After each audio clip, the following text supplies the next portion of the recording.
একটা কথা বলি না, দামের বাজারে দাম দিয়ে কেন ইঞ্জিন লাগাবেন? আপনার গাড়ির ইঞ্জিনকে আমরা নতুন রূপান্তরিত করে দিব, একবার নতুন করে দিব।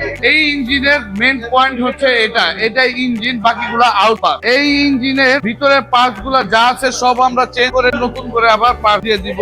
কিছু নতুন আসবে, কিছু পুরাতন আসবে, লেজের কাজ থাকবে, ওয়ার্কশপের কাজ থাকবে। একদম টোটালি প্যাকেজে আমরা 45,000 টাকা ইঞ্জিন ওভারহলিং করে থাকি। ইঞ্জিন ওভারহলিং করলে আপনার গাড়ির ইঞ্জিনটাকে আমরা শক্তিশালী করে দিতে পারবো। তো গ্যারান্টি সহকারে আমরা ইঞ্জিন ওভারহলিং করে দিয়ে থাকি। খুবই যত্ন সহকারে আমরা পাউডারি মোটরস কার ওয়াশ করে থাকি। গাড়ি আপনার যত্ন নিব আমরা, একদম তলায় উপর নিচে ভিতরে সব ইন্টেরিয়র সহ মাত্র 500 টাকা আমরা কার ওয়াশ করে থাকি। এবং আমাদের সিনিয়র যে কার ওয়াশের টেকনিশিয়ান মোহাম্মদ আলামিন, ও কিন্তু আবারও চলে আসছে। এখন থেকে পার্মানেন্টলি ভাবে যারা আলামিনকে চিনেন আসবেন, আলামিনকে দিয়ে আমরা গাড়ি ওয়াশ করে দিব, একদম নতুন ভাবে নতুন হয়ে যাবে গাড়ি। মাত্র 500 টাকা ইন্টেরিয়র, ইঞ্জিনে, চাকা, তলা, বডি, শ্যাম্পু ওয়াশ সহ মাত্র 500 টাকা। খুব যত্ন সহকারে একবার করা দেখবেন। আপনারা যদি ভালো লাগে আসবেন, না হলে আর আসবেন না। আসসালামু আলাইকুম।